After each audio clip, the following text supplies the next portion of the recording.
Check, check, check. It works.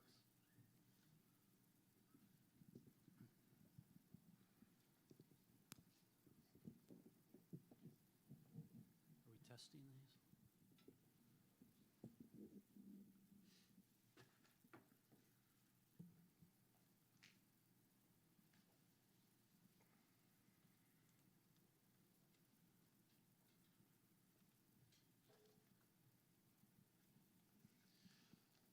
All right, well, thank you guys all for coming today. My name is Josiah Paulzert. I'm the Civic Board Chair for the Sioux City Growth Organization, and we are very pleased that all of you were able to make it. I do want to add a disclaimer that because of a state law governing a majority of county supervisors being in the same place at the same time, Marty was not able to stay and attend this, but was originally and just kind of came up at the last minute. So certainly appreciate everybody being here and taking part in this. Certainly wish we had a bigger crowd, but hopefully we'll get some people on the streaming side as well. And I know with COVID, there's a lot of concern with going out. So appreciate having the streaming option here as well. So going to try to do 1 minute, give or take, with each question and answer. Obviously, we've got a little bit of extra time because we won't have any questions from the audience, or we hopefully 4 maybe at the most. So we certainly want to give you time to answer, and if there's a rebuttal that's needed with a specific person-to-person interaction, then we certainly want to allow that as well. But we do need to be done here about 7:15 for another event that happens after this. So we will go ahead and get started, and we'll just kind of start over here and go with your name and how long you've lived in Woodbury County and what you like the most about this area. All right, my name is Kevin McCormick. I was born and raised here in Sioux City, so I've been here my whole life. I did leave for about 4 years total back in early 2000s, came back in 2005. I love Woodbury County mostly because of the people, and that's what drove me and my wife back to the Siouxland area. We were out there basically looking for what we always had back here. She's from Dubuque, Iowa, which is directly across the state, and it's very similar to Sioux City as far as its makeup is concerned. And then, of course, having friends and family in this area was a big drive to come back as well. During the campaign, I haven't, prior to the campaign, I guess, I had never spent a whole ton of time driving around on the back roads of Woodbury County.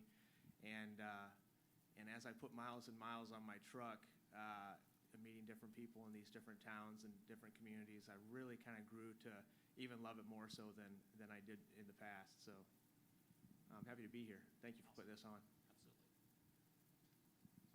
So yeah, just keep going down the line. It's fine. You bet. And you can hear me all right there?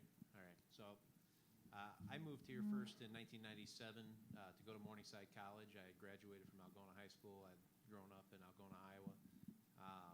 I went to Morningside for about a year and a half.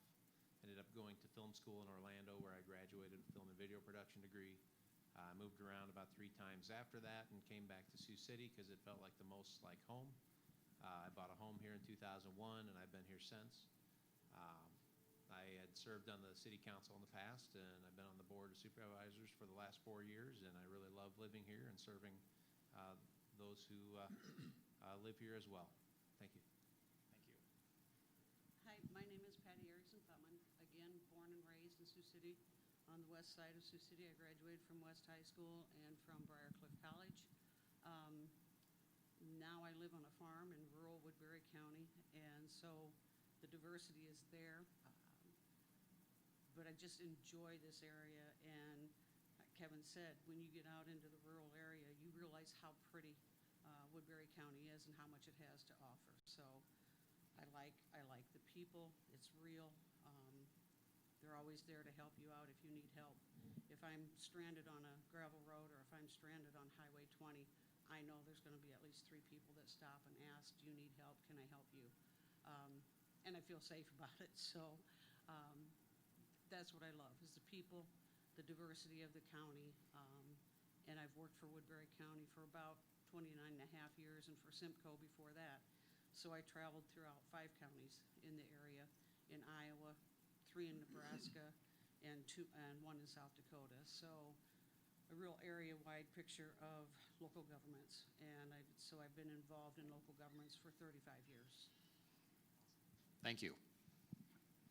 I'm Jeremy Taylor, and this is my hometown. I've lived here all of my life except for 5 years when I went out to school in New York and followed my mother's roots out there to see the bright lights of the big city, and then I went even further east, spent a year in Vietnam. People often say you look a little young to have served in Vietnam. I didn't serve, but taught at a university there where I met my wife, Kim. We had a choice upon returning to the States and chose my hometown because we love the people.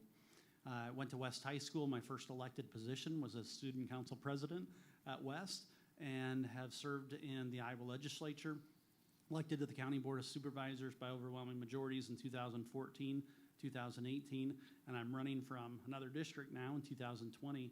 But it really is about the people, and it's about this spirit. I can remember being 9 years old and delivering shoppers and hearing every siren go off around the entire county, and that was Flight 232. And we rally as people. When the floods happened in Hornick, we rallied, and neighbors came together, and I just think that that's one of the best things about living here. And the reason that I'm desiring to continue to serve is to give back to this community and this county and country that's given so much to me. And the last thing that I'd say is a lot of people don't know the overwhelming force that we have among neighbors and in communities and businesses that serve in the National Guard. And so I'm a chaplain and major, and thank you for allowing me to drive here and get here just in time and coordinate with me on that as well.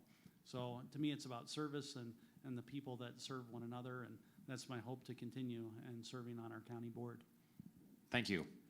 Rocky DeWitt. I too grew up in Woodbury County, grew up on a farm, a bit of a non-traditional farm, but graduated from Lawton Bronson. Worked for, my dad had at the time a small service station, so I'm well acquainted with small business as well as large business. Worked for Mid-American Energy for 22 and a half years. So I've got a feel for both sides, large and small. And now, of course, I'm a manager of sorts, managing people, and it's enjoyable and frustrating at the same time. But it's, to Jeremy's point, it's been an outstanding county. I was never more impressed with Woodbury County and our emergency services and other entities, secondary roads for that matter, on the flooding with Hornick and Holly Springs, and it's just a tremendous place to live and grow up. I couldn't be more, I wouldn't think of living in another county in Iowa other than Woodbury County. Thanks. Thank you very much. So what we're going to do here, I do have some questions that I have put together for the five of you, and we'll just, we'll start at the other end and start with Rocky and go over, give each of you a chance to reply to them, and like I said, if there is a need for rebuttal from a specific candidate to another, that is totally fine. Naturally, we want to have it be as civil a discussion as possible, but nothing wrong with a little passion as well. So the first question I wanted to ask is just in either several examples or one or two of reasons or issues that affect Woodbury County that have caused you to want to be on the Board of Supervisors. And we'll just start with Rocky here. Well, this is an exciting time to be on the board. You know, we're seeing changes across the nation and attitudes politically and socially and like that. But some of the things that we've accomplished on this board are obviously getting a plan put together for secondary roads, thanks to Mr. Taylor, and working with Dennis Butler and so forth. We also moved to a new mental health region, which has been exemplary. We've had nothing but kudos and thank yous from all the entities and vendors that are dealing with mental health. One of the other things that came to mind was the county actually bought some land out in eastern Woodbury County, so it's going to fund some of our gravel purchases. And it was an exciting time because the money we spent was well spent, because we're going to have that gravel stockpile for decades. And once that is depleted, we're going to turn that over to conservation and expand Little Sioux Park. So that's one of those little things that people don't remember, but in the future it's going to be, it's going to be looked back on, man, that was a good purchase.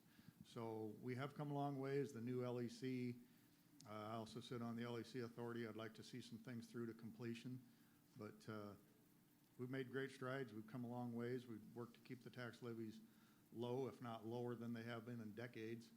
And I just look forward to being here another 4 years. Thank you. Yeah, thank you for the question. It's a great question. 3 things: economic development, long-term planning, and property tax relief. So in 2014, you had the highest increase in property taxes in over 2 decades. I won by a 2-to-1 majority over a nearly 30-year incumbent, and we took a new majority on the county board, which is a conservative trajectory. Why do people go to Dakota Dunes? Why do people go to Plymouth County? It's because we were second highest in a 27-county, 100-mile radius. Since we've been on the board as a conservative majority, that's fallen to 8th. And so economic development, people look at how much they're paying in business property taxes. That's why I'm endorsed by the Siouxland Chamber, and that's why our business owners have endorsed and supported our campaigns, because we need to continue a spirit of cooperation on economic development.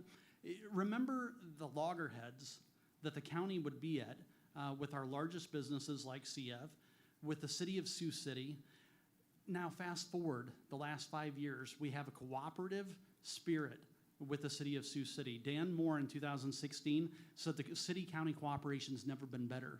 So what's the result? You now have a $72 million reinvestment district right here in downtown that's going to garner almost $14 million from IEDA.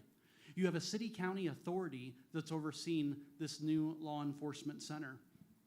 We have lowered the tax levy every single year, and so it's now the lowest rate per thousand mill levy that it's been in nearly 20 years. My plan dedicates, and it's one that I have to give kudos to the rest of the board, my plan dedicates $28 million in property tax relief over the next 20 years. That has to be from CF Industries money, but that will lower the levy each and every year. And then finally, long-term planning had gone by the wayside. The board before us put a brand new roof on a dilapidated building that we've now closed. So from the law enforcement center to closing Prairie Hills to the county courthouse, we are engaging in long-term planning that had fallen by the wayside.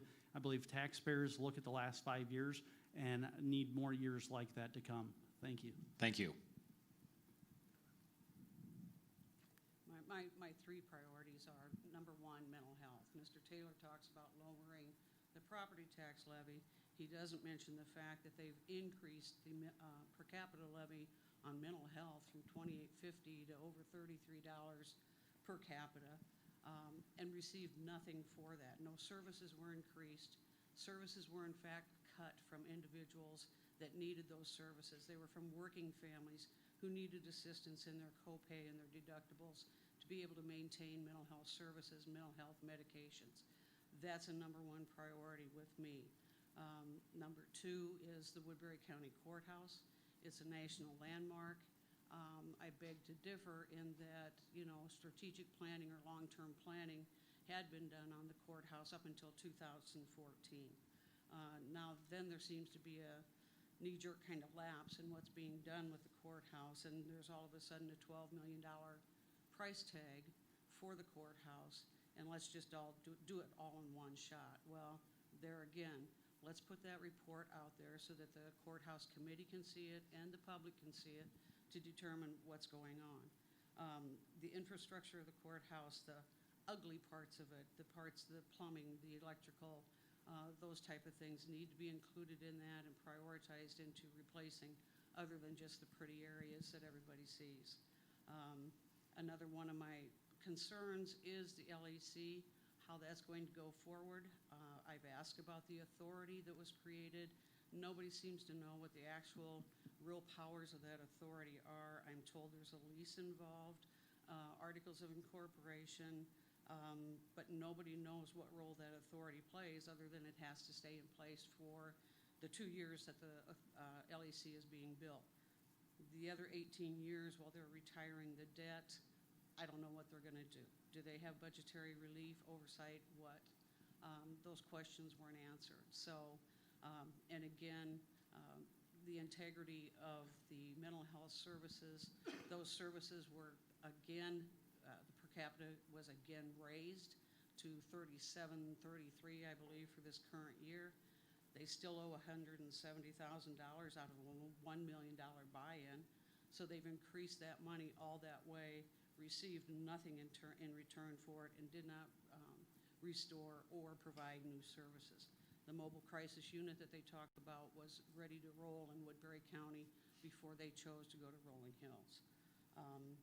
The LEC is a concern. Economic development is a concern too. I know you have to grow the opportunities for good paying jobs, but you also have to balance that with things for people to do while they're here, recreation, the parks, those types of items, because you've got the opportunities here, then keep them here. Let's not send them to Omaha or Sioux Falls to enjoy recreational endeavors. Can I Thank you. respond since my name was invoked? Yes. Thank you very much. You need to know the truth, okay? So the only reason that the previous region was at 2850, and you know this, was because they were relying on one-time money for ongoing expense, and all regions had to buy down. So that happened across the board. We now have the spending authority to go from approximately $3 million to $4.2 million and spend it on mental health services. Our opponents and the opponents of Siouxland Mental Health and our largest providers and those who championed this move all of a sudden become fiscal conservatives and say, let's not spend so much money on mental health services. It's disingenuous, it's not true. And what I ask is, we're running for political office, so you'll hear two sides of the story. Talk to Sheila Martin, talk to Kathy Roberts, director of the Friendship House, ask our largest providers the real story, how they were treated previously, and they will tell you this has been the best move for services, the best move for families, and this idea that somehow we are now going to have less money for mental health services, it just ain't true. Thank you. You bet. Yes, 30 seconds, and then we do. Okay, Yes. 30 seconds. To say that they can raise the taxes more, they've already done that and received nothing for it. So why should we be excited to raise that to 42 or whatever their cap is over there and not receive anything for it? You buy them out at $1 million, you still owe on that, you still haven't provided any increase in services or any justification for that move. Sheila Martin, Kathy Roberts represent one provider in Woodbury County. That's it. There are other people, families, providers out there that have not been treated equally, and you move from a system of documenting your expenditures to having a block grant. Sure, I would love that too. Thank you. And we are going to cover the public health and also the CARES Act money that was given to Woodbury County recently as well. So we will continue to cover this topic for you guys. If we can we'll continue on with Keith. Sure thing. Thanks again. So I'm going to get back to why I'm running, but why I ran originally. And when I first ran for the city council, the city levy was at the time $18.11 per thousand, and some of the discussion was on dogs and couches on porches and things like that. So I was a little concerned that my property taxes had jumped so much in the short time that I had lived here, and I decided, you know what, I'm going to run for office. And I did it on like $2,000, that I'd raised versus people that had $10,000 and $12,000 and $14,000 raised. And I got on there, and in 7 years on the city council, we went from 1811 down to 1563. And I was watching as the county's about to have CF Industries come online, and we're sitting at one of the highest county levies in the area. And I thought, I need to get on the county board of supervisors, and we can change this county and the trajectory that it's been on. And that's exactly what happened 4 years ago. We got on and changed a county that had kind of been under the same leadership for nearly 4 decades. And the change is dramatic, for residents here in Woodbury County. The levy rate is now the lowest it's been since 2003. Which now I'm going to get to why I'm running now. And again, the main reason, again, is always the budget and keeping a watchful eye over our spending, making sure our levies are as low as possible because, you work at Security National, and how many people right now are paying more on their property taxes than they are on their mortgage interest. That's a real thing out there right now. And the second reason is because of affordable housing. I've been working with our state Senate and state legislators trying to get them to expand the workforce housing tax credit and maybe create a jail, like a state pen housing construction, like the model from South Dakota. And then the third reason would always be economic development. And right now, the county has a lot of obstacles to economic development. If somebody wanted to bring a big MIU out into the county, we don't have any water or wastewater. We need access to, gas. We need access to rail. So we need to identify which obstacles we can overcome as a county and who we should partner with to overcome those obstacles. So that's what I plan to do over the next 4 years. Again, 4 years ago, it was about our budget. It was about long-term planning, which we have done. We did the Highway 20 corridor plan. We did all the strategic plans for all our cities, and now we just, in the last couple months, had passed the funding mechanism for the strategic plan for the county. Thank you. Thank you. So I have 5 main objectives, but I'll blaze through them pretty quick. First one's kind of broad. It's just getting out ahead of issues before they become a crisis. And the best example I can give of that is our roads. And the fact that our county roads have been neglected for many, many years. The money was diverted to other places. And now suddenly we have this situation where we had to come up with $10 million to go out and resurface all these roads. And in the meantime, people have been having a hard time getting to and from their house, and school buses busing our children, et cetera.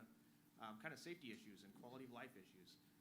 The other issue with that is that it's going to take us 5 years now to get caught up. And so these people have been waiting a long time. Now they got to wait longer. My idea is that I want to see to it that if there are other things like that looming out there, that we're getting taken care of now instead of having to wait until they become a crisis.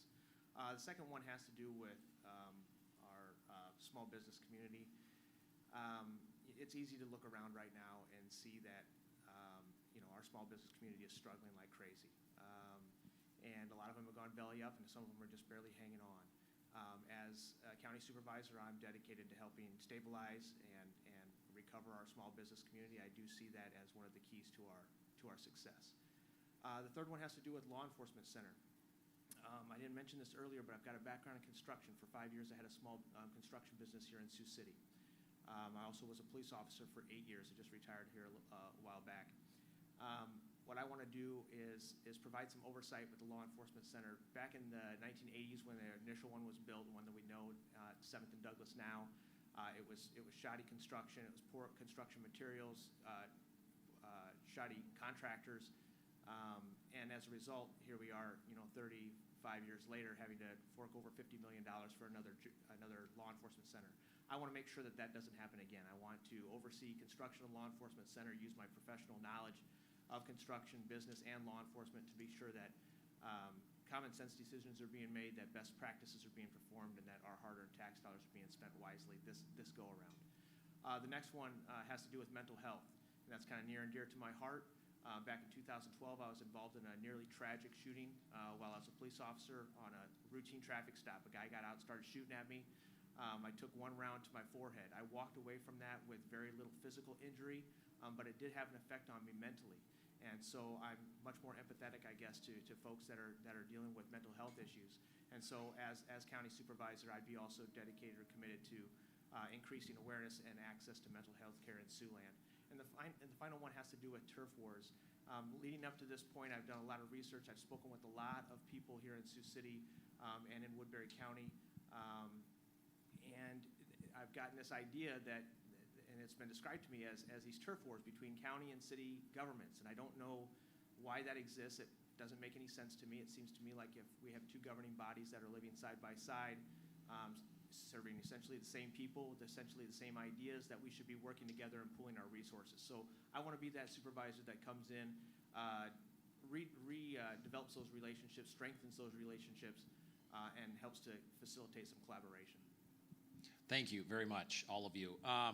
So we will need to, I'm going to have to stick to the minute-long rule here going forward, just so we can get through some of these questions before the end of our time is up, and we've got about 30 more minutes here. So I'm going to use the time. I certainly don't want to cut you off at all, and I want everybody to be able to explain their positions as thoroughly as they possibly can. So we are going to start off then with the next question being your top three economic development goals for the county for your term, and how you would like to see those accomplished. And we'll start on this side and kind of go over them. Yeah, so I think that a lot of our economic development has to start first with quality of life issues. I really believe that in order to attract more people here, to build up our business, we need to work on our quality of life here in Sioux City. If you go to some of the towns that surround us, they've taken some different steps that we have, and I think that is a lot of the reason why they have progressed the way that they have. So I do believe that a lot of it has to do with that. I have an idea that's kind of in the beginning, but I think it's noteworthy. We've discussed this in the past, but the idea of a mega site someday, right? Having another 1,000+ square miles of shovel-ready, dirt-ready area that in a large industry, if they decided to shop around the United States to find and set up camp, they could come here to Sioux City and set up, and we could reap the benefits. That's where I think that it's important that we take some of this TIF money that we're getting and reinvest it so that we are, able to make more TIF money in the future. Thank you. Keith? So again, economic development is something I've already been doing as a supervisor and previously as a city councilman. And the best tool for economic development in your county has always been trying to stay out of people's way and make your government as small as possible. Because the more money you take out of all the businesses, the less likely they are to expand or succeed here in your county. So that's number one. Number two, infrastructure. And I'll say it again, there's going to be economic development up by our law enforcement center, the new jail location, because we're getting those utilities in the ground. Now, there's some people that know what's already going on, but I can guarantee you will see a high dollar worth of development coming up in that area because we have paved roads and utilities in the ground. And that's the third part, is identifying which partners we can work with throughout the rest of the county to provide those utilities that create the shovel-ready ground. And you can talk with the mayor of Sergeant Bluff and their city administrator, and I've always been a partner of theirs, and we're trying to work our way into areas where, currently some individuals may or may not want to sell. So, I can't really disclose anything more than that, but those are the three main avenues for economic development for the county. Thank you. I think there's some opportunities out there for the smaller communities. We have, 15, 16 smaller communities in Woodbury County. I think they need to be assisted and encouraged to develop their economic potential there. And you can do that by possibly doing, little satellite or little support businesses for the bigger ag industries in Sioux City. I think ag is something that has to be dealt with, the face of agriculture, the importance of agriculture to Woodbury County. I think you pursue some of those things. CF Industries is a prime example. One of the biggest developments across the state of Iowa, and seeing if there isn't some way we can tie in so that those small communities can maintain their existence out there for small business opportunities on their sidewalks and in their main streets. Thank you. Jeremy? So I think you have to look at site development. It was mentioned 1,000 contiguous acres. We've looked at that. It's difficult to piece all of those together. But short of that goal, if you can't do a mega site development with these 200-acre smaller sites, as have been placed in different counties in Iowa, I think are key. You also have to have the infrastructure. So we've worked on the IJR in a spirit of cooperation, the Interstate Justification Report. If you look at eastern Iowa, that's where they've had the most potential growth. And as pharmaceuticals and others look to reshore, we need to have sites that are ready, such as that. The other one I mentioned earlier is property taxes. So when businesses they look at a whole wide variety. They look at economic development packages and incentives. They look at utilities, and our utility rates are very low here in Iowa. But they also look at the property tax levies. And so making sure that we have a competitive property tax climate is key.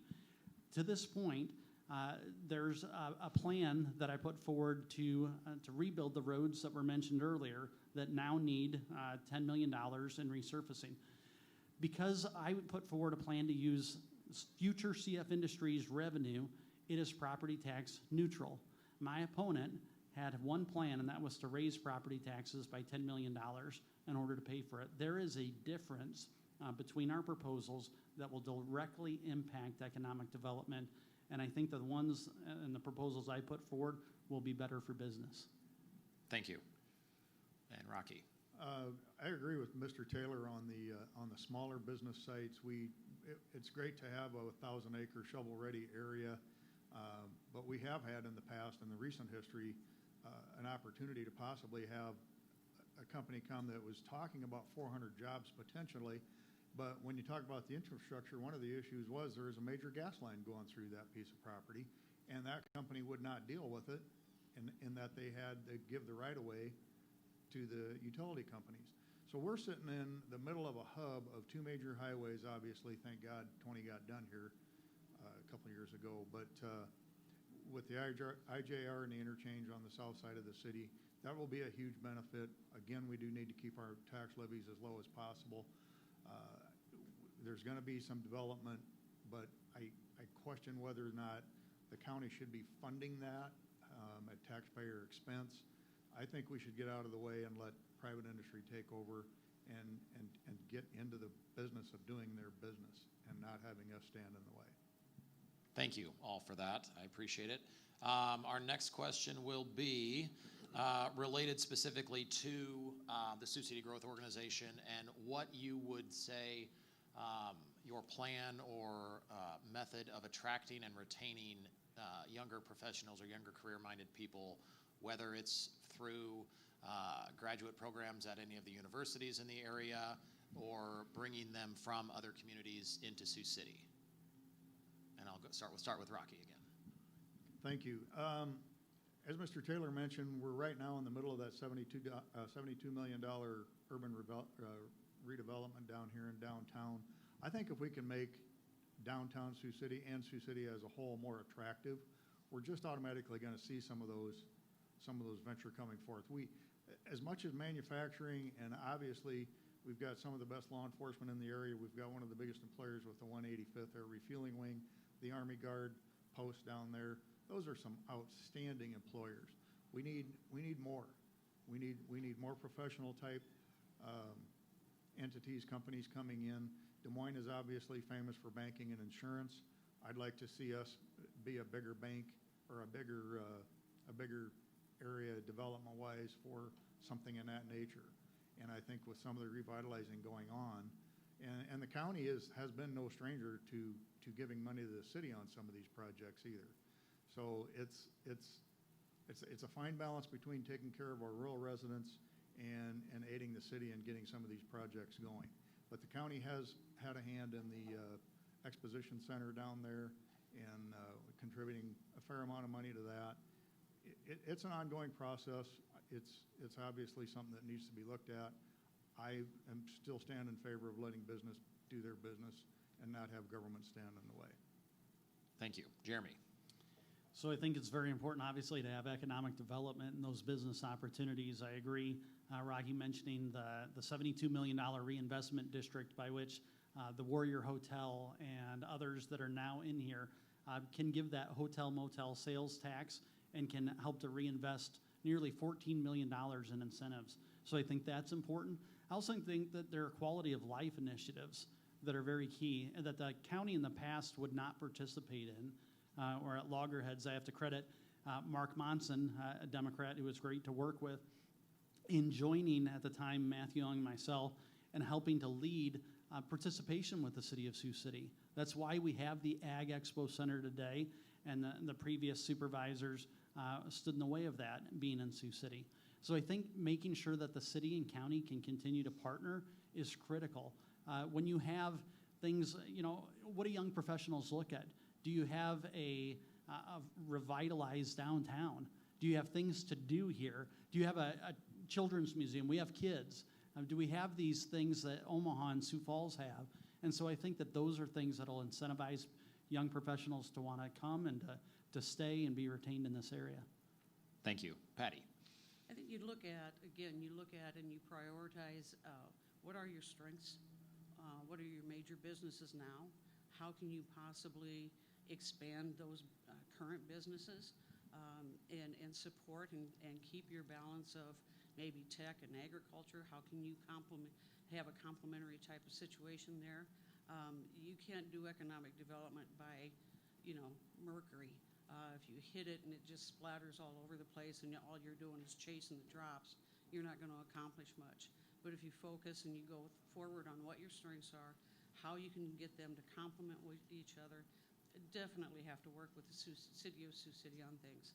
I'm glad to hear everybody talk so highly of the Expo Center because I was one of the initial planners of that. And you have a facility now completed down on the Missouri. A fantastic resource also is the Missouri River for those recreational type things and family type offerings with the soccer fields. And you have to work with the city of South Sioux too. How are we going to mirror and complement each other and grow forward and together? Thank you. And Keith. And I apologize for the haunted house that apparently is going on right now, if that's causing any issues with people being able to hear, because I did not know that was there. So I've not been scared. Okay, perfect. It hasn't shown, at least in the video, I don't think. So I have 4 kids, and I just had my first grandchild here in January. And one of the intentions for my running and serving in public office is, as a person who really loves my family, I want them to stick close by. So, how do you create an area that people want to live? Well, first, money, right? You want to make money. You want to have things to do. You want to have fun. And you want to make sure that the quality of life for your kids is going to be great too. So those are the 3 things that, I would say a young professional is probably looking at. And I have an interesting position because I sell furniture at Home Furniture. So my job is directly tied to the strength. My wage is directly tied to the strength of our economy. So I like to see that our economy is good because then I make more money. But I also get the interesting and fun part of meeting a bunch of new people that move here from all over the country. And I've seen more people move here from California, New York, Chicago than I've ever seen. I've never seen it before. And it's because there's jobs here. And while I was on the city council, it was not the most popular thing to bring another meat packing producer here. But what that did is that made a lot of employers compete for those jobs. And people that used to make $8 an hour, it's now a starting wage of like $16.40. And because of those jobs, there's more tech jobs above that, and there's more marketing jobs. And our whole economy is doing better because of this. And I brought up the housing before and focusing on workforce housing tax credits, because if you can buy a house cheap, you're probably going to buy a house and stay. There's only so many apartment complexes and $500,000 houses you can build in an area. Not too many people can afford those $500,000 houses. And then quality of life issues.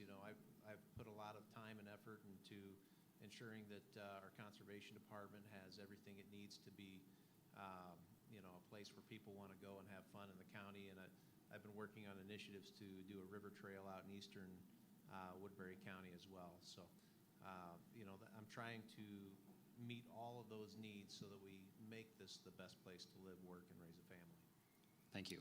Yeah, I think obviously people want to go where the money's at and where they feel safe. We've got that down like crazy in Sioux City, and I think that needs to be advertised a little bit better. And I really do believe going back to quality of life. I think people want to have fun, and so you have to make it fun for them. And different things like they're talking about the plywood trail that runs from Lamar's clear down to Sioux City, and then beyond if we end up going into South Sioux. I do think that it's important to get a younger person's perspective when it comes to this, and so partnering with organizations like Sioux City Go and things like that to bounce ideas off of you all, to say, hey, what do we need to do here to get people to come in? I think that's huge too. We obviously have made some strides. We've got some downtown's better shape than it has been. It's got a ways to go, I think, comparatively speaking to some other cities our size. But as far as the urban redevelopment and everything else, utilizing some of these older buildings, turn them into these cool apartment complexes and whatnot, I think it's a really good step forward in that direction. Thank you. Appreciate all of your answers on that. We're going to do one that's just a little bit more lighthearted and won't take quite as much time, but what is your dream vacation spot and why? We'll start with Keith. All right. You know, I actually go on vacations occasionally and think how much I wish I could be back at work the whole time I'm there. So I don't know if I'm the best to answer this one first, but you know, I guess I just love being on water. You know, being out on a kayak on the lake. I love snow skiing. You know, anything where I'm still doing something, I guess. Because my mind never shuts off, so I always want something that I'm doing, you know, even while on vacation. So I guess one place I really want to see before I die, and I guess before I'm too old to do steps, would be Machu Picchu. And I'd love to maybe get to Israel or maybe even Scotland or parts of London. Thank you. Kevin. I'm a warm weather guy. I love the beach. I absolutely love the ocean.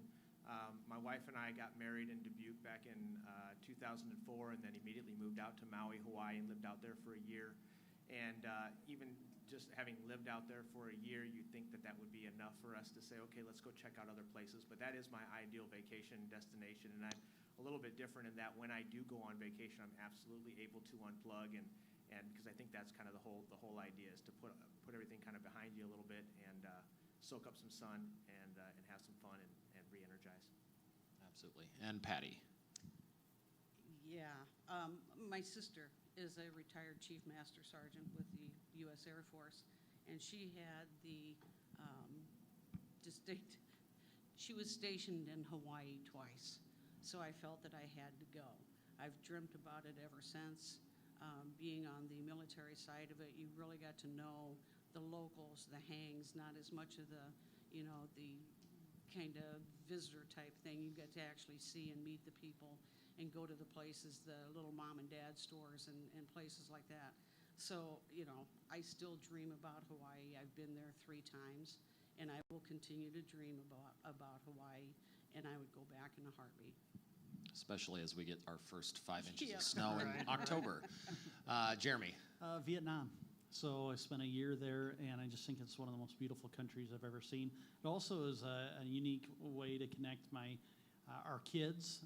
We have 6 kids, 4 girls, 2 boys, with my wife's background, and for them to learn that. And then northern Vietnam, Sapa, S-A-P-A, if you ever Google that, it's the most beautiful terraces, green rice fields, waterfalls. It almost seems otherworldly or something right out of Tolkien. So just beautiful, beautiful country and personal to our family. Thank you. My dream vacation would be to take a motorcycle trip with no real timeline and not have a map. Just get on the bike and travel, and you decide that this road looks interesting, wonder where it goes, and just travel the United States like that. I've had more fun doing that. I've actually gotten lost someplace up in Sioux County where I just decided to finally head west until I found a major highway that I knew where I was, and that was one of the most enjoyable days I've had. So I would love to do that for months on end on a motorcycle. My sister would love to join you with her camper van in that endeavor, so maybe you guys should plan a trip here coming up. So the next question I have for you both, or for you all, and we've got about 15, 20 minutes left here, and so I will ask just if we can answer them as quickly as possible, just so we can get through some more of the topics here. But what is your position on all county residents in Woodbury being able to vote on candidates who do not represent their district, and would you change that or not, if you could? And we'll start with Kevin. Yeah, no, I think that everybody in Woodbury County deserves a vote, no matter who the supervisor is or what district the supervisor is going to be representing. Because the way I understand it, and you guys can correct me if I'm wrong, but if I'm representing District 1, which is kind of northern portion of Sioux City, If something's going on that requires a vote in Correctionville, for example, I've got a say in that. I get a vote in that. And so it absolutely makes sense to me that somebody in Correctionville who's far away from my district should have a say on who's representing the entire board. Thank you. Keith? I think it's really important to have all county residents vote for each supervisor, because when you look at how the districts are broken apart, they're about 5 separate 20,000 people districts, and Sioux City alone has about 80,000 of the 100,000-ish people. So it's very important that the county-wide area gets to vote for all the supervisors. Otherwise, you might just have 4 of those all just represent Sioux City. So they're beholden to the vote of the entire county, and that's very important. Thank you. Patty? I'm old enough, I'll go ahead and admit it, I'm old enough that I remember when there weren't districts, and the situation that Keith is just describing is exactly what we had going on. All of the representation was coming from Sioux City, and there wasn't the opportunity really for, and today it's still tough. I could have everybody vote for me in District 5 and where I live and not be elected. But it was too predominantly Sioux City that was making the decisions and being in the supervisor seat, and not enough understanding for the rural areas, the farmlands, the small communities, what their needs were. And I think that what has been implemented, where everybody votes, but there are 5 districts, I think that was done in the best interest of the county and the people that live here. Thank you. Jeremy? I want to congratulate you on asking a question that all of us agree on. Well, we'll see. I haven't heard from Rocky and you yet. I have a feeling to my left, you're right. So I do think, I agree with everybody's statements, that it becomes too parochial, territorial, and one would say, well, why don't you go talk to your supervisor? Right now, a lot of people don't know, which supervisor district they're technically from, because they do vote for all of us, so to speak. And I'll just give you one other, for instance. When the flooding happened in Hornick, the mayor of Hornick, this was outside of my district at the time, but I was there on a regular basis and has endorsed my campaign. And I didn't look at that and say, well, that's not in this district or that district. We're all called to serve and serve at large on that board. So, thank you. We'll see, Rocky. What are you going to say?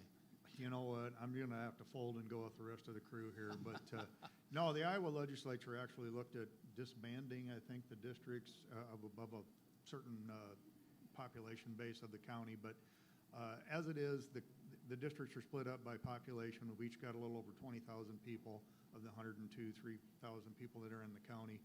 And a good example of that is one day I was coming back from Iowa City, and the phone rings, and it's Uncle Bob. I affectionately call Mayor Scott Uncle Bob.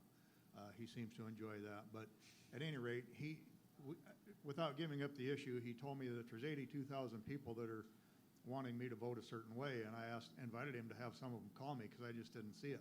I was not getting that input. So it is huge. To all of our credit, I believe, we work for Woodbury County. We don't work for a district, and I just say keep it that way. Thank you all for that. I appreciate it. We have surrounding counties that have developed substantial renewable resources, from wind turbines specifically, I know. And I would love to hear your guys' thoughts on what Woodbury County could do more, or if you feel they're doing enough, and what you would do in order to bring that renewable resource development to Woodbury County. And we'll start with Rocky. Personally, I'm not a fan of wind power in and of itself, only because it's so heavily subsidized by American taxpayers. I'm concerned about, frankly, as I understand it, the farmers, the rural areas that do have some of these wind turbines on their property are benefiting financially. However, they are giving up some right-of-way. They're giving us some other property rights. I question what's going to happen once these tax subsidies go away on the federal side. And we need to do some disposals of these. I saw a picture just yesterday of probably over 80 plus wind turbine blades that were laying in a landfill because they can't be burned, they have to be buried, and they will not disintegrate in the foreseeable future. So some of these things are, in my mind, questionable at best, and sustainable is probably the right word to use on describing some of these things. Yes, they seem to be a short-term answer and bring some income to some of these rural areas, but I question the long-term validity of some of these issues. But as far as renewables, here we are sitting with how many ethanol plants around us, and I don't know, are they all open right now because of the price of corn and some of those issues were going on? I know the one up in Plymouth County, up by Remsen, was sitting idle for some time. But if we're going to have renewable energy, I'd rather have something that's going to run 24/7, 365, and not so dependent on crop and commodity prices. Thank you. Jeremy. I think you need to look at something that was mentioned earlier, not only with site development, but there are partnerships that can be had with Mid-American on some of these initiatives. But I want to echo some of Rocky's comments in terms of our ethanol industry, has been decimated by these renewable fuel waivers. And so looking to see what we can do there, looking at seeing what we can do from a wind standpoint, but really seeing what conditions need to be set in order to be able to expand or stand up some of these industries as well. We have to hear from those who are willing to make the investments on what their needs are, and we have to be listening to folks from the chamber to our ag industry and ag processing producers. Thank you. Patty. At the point of sounding glib, and I don't mean to, but maybe that's something we need to do. We need to look at the opportunities that are given to us, and if we look at those 85 turbine blades out there, is there any way that we can be involved in developing something for the, reuse or, making those things not a problem and not visible? What can we do with them? I mean, I know we used to take the plastic bottles and things like that, and we made picnic tables. Is there another type of source or resource we can use there to get rid of it? That's just, it's an opportunity. Let's look at it. Let's change our mindset and look at things. And that would probably be the largest picnic table ever made. Probably good for my family reunion. Yeah, exactly. Keith. So maybe the rest of the supervisors don't remember this, but we did actually make it easier to bring a windmill or put one up in Woodbury County when we changed some of the zoning laws. It was just kind of a minor change that David Gleiser and I had kind of worked on. David and I had also talked with a German windmill company about the prospect of coming to Woodbury County to put more windmills up. And there's a challenge, and again, this is the market speaking, right? We can't choose where the market's going to go. And the reason you don't see a lot of windmills in especially western Woodbury County is because the source of wind is not as good over here because they have the Loess Hills that kind of slow it down. So they have maps where they kind of follow and they put all the windmills in those locations. There's a little bit of those over in eastern Woodbury County, and the zoning is now a little better for them. We also have a solar project that one of the, I believe it's one of the rural electrics are going to bring. Again, that probably wouldn't happen without a federal subsidy, but it's one of those things I think makes people feel good about it anyway. And a lot of rural customers on the rural RECs pay a much higher rate than those that are on the Mid-American rates. And part of that is Mid-American has a huge amount of renewable that just comes in automatically. They just flip the switch and power comes in. And I was going to kind of joke that we do have one of the best recycling programs here in Woodbury County now at the hog plants here, because those hogs take like vegetables and turn them into bacon, That's a joke, everybody. So. As somebody who grew up on a hog farm, I relate to that for sure. I'm a big fan of renewable energy. I think wind and solar are awesome. We've come a long ways as far as technology is concerned, especially when it comes to solar renewable. The only concern that I would have is that we would mess with the Loess Hills. I don't want to see, I know that we've got a lot of erosion issues and things like that, and so that was kind of my thought was why we haven't seen them up to this point, because of the erosion issues and potentially causing damage to some of that beautiful area out there. But no, I'd be totally open to the idea of bringing wind and solar into Woodbury County. I think it's a great idea. Thank you. We are going to try to get in a couple more questions, at least one more. and it involves law enforcement, not specifically the LEC, but with all of the issues that we've seen in communities that have faced unrest, rioting, and what have you, how do you believe if something similar to that happened in Woodbury County, and more than likely would be in Sioux City, that law enforcement should address that, and why? And we'll start with Kevin. Well, you know, I mentioned to you guys earlier that I spent 8 years serving with the Sioux City Police Department, so I'm pretty well versed when it comes to how we respond to things. We are very fortunate here in Sioux City, and I don't think that a lot of people understand that. That's another thing that we should be touting along with when I talk about our safety here in town. We've got an incredible police department, incredible sheriff's department. When we did experience just what little bit of that we had downtown, it was handled awesome. We got the chief of police, the sheriff were all out marching with everybody. You know, this community is a special place when it comes to that. And when I was our lead recruiter for the department, I always would tout that. I'd say, you know, we're in a bubble here. You know, they say that this is a thankless job, but in Sioux City, you actually get thanked quite a bit. And that's because we've been involved in community team policing for the last 35 years. It's working directly with the community, building rapport. And I think that when crazy stuff like that goes down, we're ready for it because we already have the backs of our residents. Thank you. And I'll just say, as a supervisor, you know, law enforcement isn't going to look to us for advice on what to do. That's their profession. So the chief of police, the sheriff, and you know, the two local forces will work together. We have the emergency center out at WIT that they can plan from. The reality is that's what they train to do. They're equipped to do that. All we have to do is make sure that you know, we're partnering with them to keep them equipped to do their jobs. And you know, I think as a board, we've been very supportive of our sheriff's department. You know, expanding the reserve program, having the training center, and you know, Jeremy's creation of the fund to you know, help a family of a fallen officer stay insured. You know, I think we've done a lot of things to be proactive to help our law enforcement here in Woodbury County. And like I said, as a supervisor, that's not my job. I'm not going to get in their way, but I will support them in what they do because that's what they've been trained to do. Thank you. Patty. I had the pleasure of working with both the Sheriff's Office and the Sioux City Police Department when I was working for Woodbury County, and wrote one of the biggest grants I think ever received by the county, which was $5.9 million for interoperability of communications.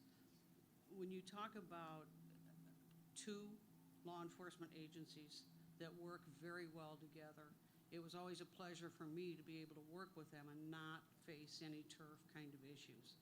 I also wrote grants for what was called for like Project Safe Neighborhoods and money for community policing standards, which is all part of what Kevin was talking about, that the Sioux City PD and the Woodbury County Sheriff's Office have always been out meeting people, living in, working in. A lot of times the deputies, they like to encourage deputies to actually live outside the city of Sioux City. So those are all good things. There are training opportunities. They were always willing to take part in them. I used to teach a mental health first aid class. I taught that to all of the deputies for Woodbury County and to all of the correctional officers from the LEC. So they were always open, looking for good educational opportunities. I would just make sure that that money is there, encourage them to continue forward in those methods. Thank you. Jeremy. I agree with a lot of what's been said. I think in our community, one of the real great things is we have a spirit of open dialogue that maybe sets us apart from some other communities when an incident like that would happen. But I also think that we have a unique spirit, and that show me other communities where you have the community rallying around the police station, holding hands and praying to back our law enforcement. I think that that's a rare thing as well. And I ran on in 2014 a new spirit of cooperation from the county board to the sheriff after the courthouse security had been privatized under my opponent. I ran on making sure that the sheriff was supported, that he had the needed equipment, that deputies and correctional officers had what they needed to be safe in our community. They put their lives on the line each and every day. And so one thing that I look for is real results, something that I differentiate between my opponent and myself. And so when I heard of this situation over in Rockwell City, where Jamie Bunting had given his life in the line of duty, and the response on that municipality was to take away the insurance of this family because he's no longer an employee. I said, well, we have to act. We have to make sure that if a correctional officer or a deputy here in Woodbury County ever gives his or her life, that family is going to be covered on county health insurance. Everyone on the board supported that. That's the sort of leadership that I think is necessary so that our law enforcement knows that we have their backs, and at the same time, if something happens in our community, we're willing to have this faithful spirit of dialogue, and we're willing to pray and to come together as a community. Thank you. And Rocky? Obviously, we certainly don't want any kind of civil unrest like that in our city. I don't want to see it. I think it needs to be understood that if there's all the more reason to have a strong sheriff in place, because obviously the sheriff is the chief law enforcement officer of the entire county, barring any police department inside Woodbury County. So with that said, I'd like to see a strong sheriff, a strong governor, because we certainly can't tolerate that kind of activity in this town, in this area. But I also think that for the most part, we've got a city and a county that value life, value property a lot more than some of these others. Because I know during some of these protests earlier this summer, there was a couple busloads of people that came in, but they kept them pretty encapsulated between the city and the county law enforcement. Thank you. And so we are about ready to run out of time, but we do have at least one person who'd like to ask a question from the audience here. So I'll let you have the mic if you'd like it. Thank you. So many of you talk about being forward-looking, and that's been kind of a general push of tonight. The east coast of Iowa is a budding entrepreneurial and tech breeding ground with Cedar Rapids, Cedar Falls, Iowa City, and the Quad Cities, all having the benefit of being within the same state, right? With the western side of the state, we have 3 separate states that we tend to combat or fight against: business, entrepreneurship, and other opportunities. What would you do to push state legislators to work better with our sister or next door states to maybe give us a step up against maybe the eastern side of the state on the I-90 corridor? We'll just start with Rocky and go over. That's huge, because that was when I first ran for office on this seat. That was one of our problems as far as job development, employee development, those kind of things, because we are fighting 2 other states. If anything, I would like to see the legislature soften up some of the ability of the border states, let's call it, along the Missouri River, Big Sioux River, to give us a little bit more leeway on state property tax relief. Maybe even 2 counties in along that corridor. I think that would go a long, long ways to gaining western Iowa to gain some more business, be it manufacturing, be it professional, whatever the case may be. But I would like to see the state legislature work with these 1 or 2 tiers of counties on a vertical level on the western end of the state. Thank you. Jeremy? Yeah, I agree with that. And I think the reason why is, what does eastern Iowa have to compete with? Illinois. Well, that's easy, right? In comparison to their tax climate and some of their corruption issues there. We have to compete with South Dakota and Nebraska. That's a very deep challenge. And so having entrepreneurial zones like that, whether that's 1 or 2 counties in, or looking at our geographic area and who we're competing with, I think that's huge. We mentioned property tax.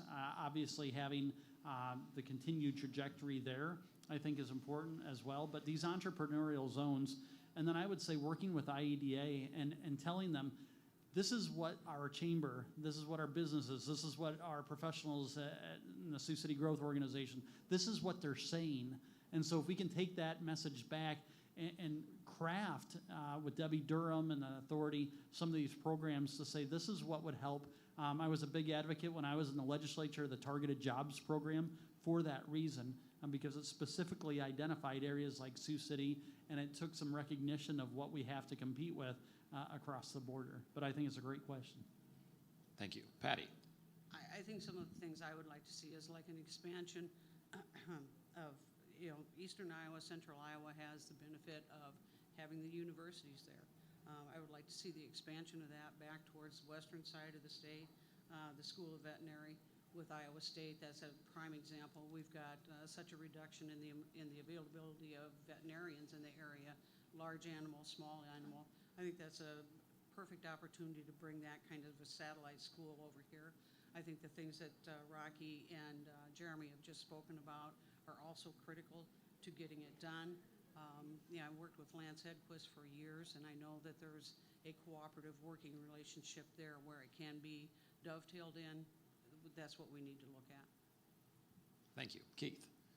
So, as a scope of things for county government, it's probably not, priority number one for a county supervisor as far as what's under state code and what's required for them to do. As a county supervisor, our best role is to support those that are already doing that or attempting to do that over here. So Marty Doherty and his office at the City of Sioux City have been really working hard at the state level. And of course, going down for those lobbying events, supporting their efforts, I think could be a key effort as a supervisor. Another thing that the county is partnered in is something called the Iowa West Coast Initiative. And we just recently, partnered with Simcoe on that to try to grow that organization. David Gleiser from the county and the Economic Development Department, he works with that. So that's kind of the county's role currently. Personally, I have great connections with South Sioux, North Sioux, and everybody involved in this because of my role on Simcoe. I've been on Simcoe for roughly 9 or 10 years as a board member from the city and then from the county. And through that, you kind of build these partnerships, and then you work together to promote your area. And that's how, it's, like I said, it's not the primary role of county government, but it's something you can support and get behind, and that's, something I've tried to do as a supervisor. Thank you. Kevin? Yeah, and I'm with Rocky and Keith on this deal, actually. I think property tax relief is huge.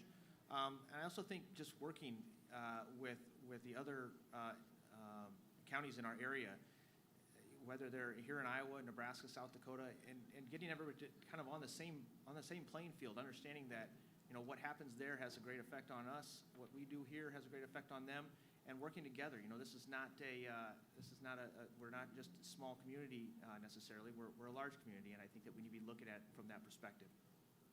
Thank you very much. I'm going to give each of you about 30 seconds to make any final comments or statements that you'd like to do, and I will have to very closely time you on this because we've got to get going for their other events. So we will start with Kevin and go over and just give us whatever you would like to say in a closing. Thank you very much for having us here again tonight. I really appreciate it. Folks, when it comes to choosing a county supervisor, it's important that you understand a couple of things. Number one, many people will argue that there is no level of government that has a greater impact on our daily lives, the type of community that we live in, the type of community that we leave our children. That's why it's so critically important that we choose the right person for this job. You want somebody who's focused, number one, on constituent service, that's working directly with and actively soliciting input on information or matters that are important to you, and then actively taking steps to try and resolve those issues. You also want someone who shares some of your same values, like honesty, integrity, and strong work ethic. I would say that those are three of my core values. If elected, I promise to work hard every single day, do everything that I can to try and make Woodbury County an even better place to live, work, and play. Thank you. Keith? Well, I'd like, again, to thank everyone for coming and tuning in. And, a lot of you got to know me over the last few years as I've served. And, my heart has always kind of been with the taxpayer, those that pay the bill, those that live here and work here.